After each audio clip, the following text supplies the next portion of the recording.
I've been a big Batman fan ever since Arkham Asylum. It's one of my favorite games of all time, so from the onset of the Switch's life cycle, I've been ready for Batman ports. I've been waiting, I thought they'd come way earlier.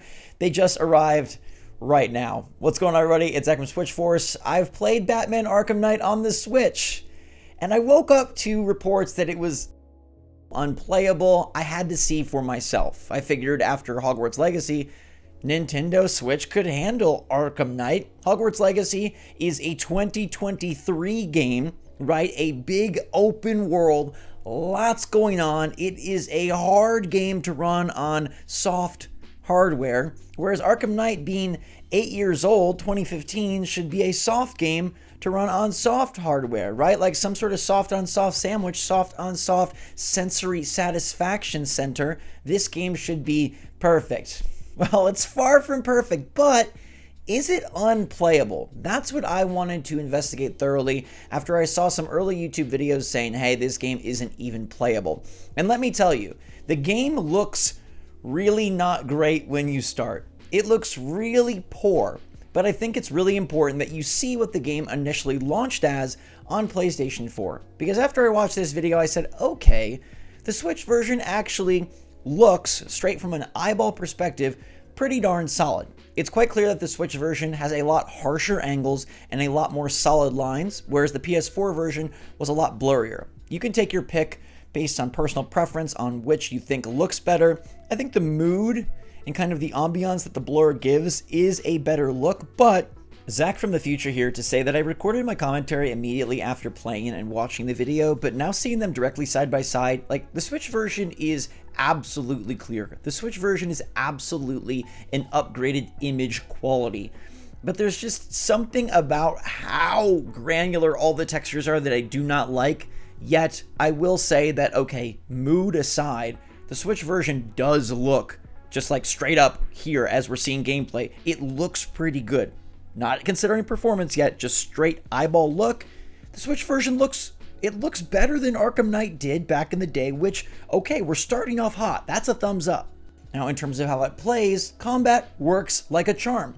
Combat is Batman combat. Although I will say that Batman combat hasn't aged as well as I hoped it had. And I wonder if some of this playing these games from a long time ago is about them looking bad, feeling bad, or about them just being old. So I wanted to dive further. Combat is definitely slower and less dynamic than it is, say, in Spider-Man 2, the most recent game that apes the Batman combat system that I've played, and one that has reviewed insanely well. Back in the day, Arkham Knight was kind of back and forth. It was tough to run on a lot of even top-tier PCs. It has the Batmobile Bat Tank that a lot of people were very 50-50 on. And it has a open world that I found to be engaging and exciting, but some felt wasn't new enough.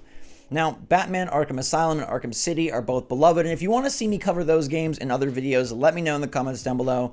But all of this kind of made me feel nostalgic for Batman. I miss the games that Rocksteady used to work on, and I thought, okay, the combat, like, this is where this sort of system was born. Batman did it really well, and for a game in 2015, this is a substantial open world. Even though it does look kind of rough, I went back and I looked like, okay, Batman Arkham Knight looked kind of rough. Sort of my rose-colored 2023 glasses painted a picture where Batman should look much better, but alas, Batman Arkham Knight shouldn't look much better.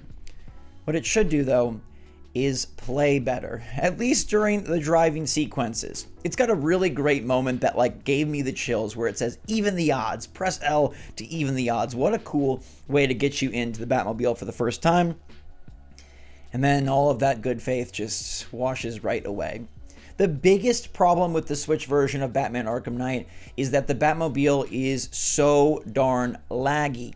There is so many hitches and hurdles to overcome as you try to drive through the streets. It honestly feels like you're playing a poorly optimized mobile game. Now, maybe that's being harsh, but as someone who does have a PlayStation 5, who does have an Xbox Series X and S, and who does have a Switch that runs other newer games much smoother, Doom Eternal says hello, Hogwarts Legacy says hello. This is unacceptable.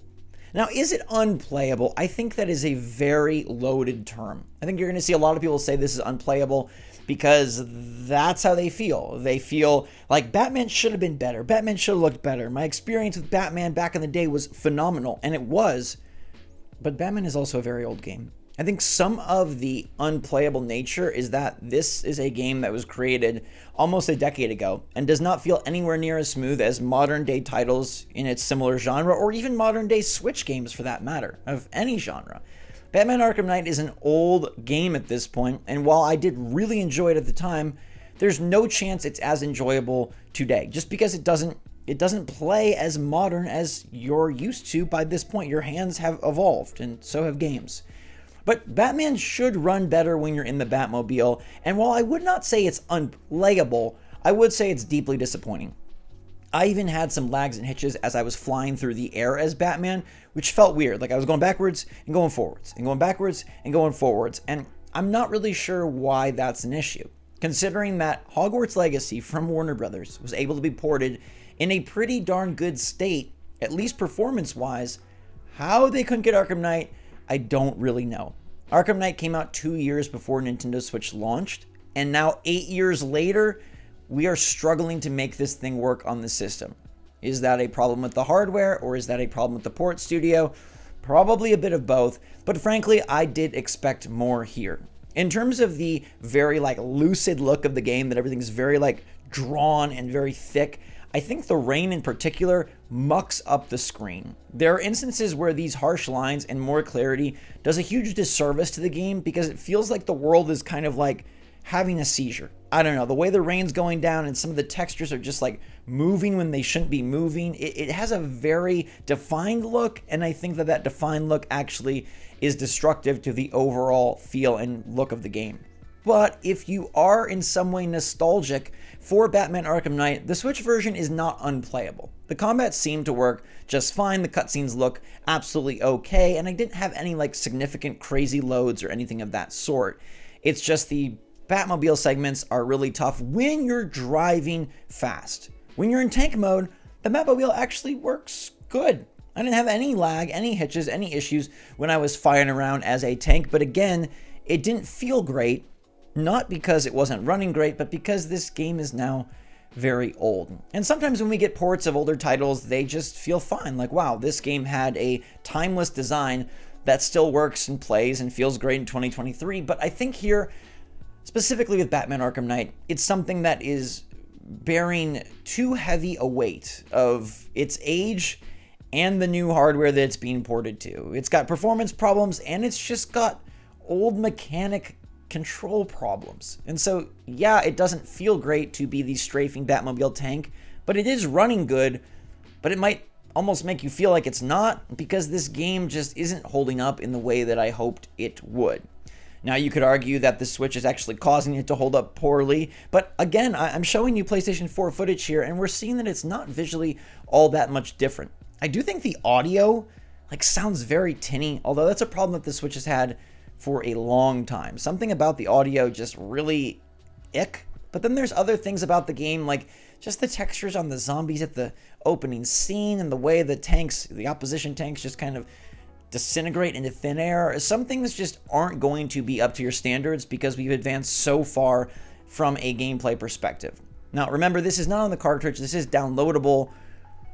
I don't know that this is recommendable or not recommendable. If it was just as a new player, I would say no. This doesn't really feel like a great experience, especially at a $60 package. Even though you're getting 3 games, I don't know that you can stomach going through all 3 of these in 2023. If Arkham Asylum runs great, given that is the title on the cartridge, maybe it's a bit of a different story. And if you're someone who has come back to Batman after playing Arkham Knight originally in 2015, if you want to replay the game, the Switch is a fine way to take it portably. I don't know how much better it would run on, say, a Steam Deck or a ROG Ally, although I have to imagine it would be significantly easier to drive, because that's where this game really mucks up and feels like it's not a solid port. Unfortunately, you hit the Batmobile very early in the story, and so you're going to see these lag hitches extremely early in your playthrough and maybe feel like it's not worth continuing. I would say push forward if you really want to see where this goes. It is a game that I thought was great back in 2015. It just doesn't feel that great in 2023. The driving is lackluster at best. It's kind of like, we're talking like Pokemon Scarlet Violet performance when you're driving in that Batmobile, and maybe even worse in some ways, but the rest of the game seems to perform okay, and it is playable. If that's all you're looking for out of this video, the verdict is Batman Arkham Knight on Switch is playable. It's disappointing because the Batmobile runs poorly. Sometimes when you're gliding, there are lag hitches, and just in general, I feel like this game, I don't know, like, man, open world titles have really evolved, and it didn't seem like it as we were going day by day, just like a child ages from 8 to 12, and if you're experiencing it every single second, it doesn't seem like they're aging, but if you see two separate pictures, you're like, holy crap, that person is two different people. This game, as we played open world titles that were layering on new mechanics, new ideas, better polish, better execution, it didn't seem like Arkham Knight should be such a distant past, but it is. The game don't feel that great, and I won't be playing any more of it. If you want to hear about Arkham Asylum, I can definitely check that out and make a video. Arkham City as well, although I'm expecting some of the problems to still be similar here. It just doesn't feel anywhere near as polished as I remember it, and some of that is the Switch's fault, and some of that is just the year. It's 2023. We're 8 years past this, and games have evolved significantly. So my rose-colored glasses have been shattered. Batman Arkham Knight was not that great of a time, although I do really want a new Batman game, and I wish Rocksteady was making that instead of Suicide Squad. After that, probably inevitably doesn't do as well as they expect. Maybe they can go back to the Dark Knight and do it up in next-gen style on the Switch 2, the PS5, and the Series X, and make it look magical once again, like I remember this game when I first played it. In the meantime, though, everybody, let the footage speak for itself. Thank you so much for watching. Stay safe, stay healthy, stay happy, stay positive out there. Let me know what you think of Batman in the comments down below. SwitchForce, out.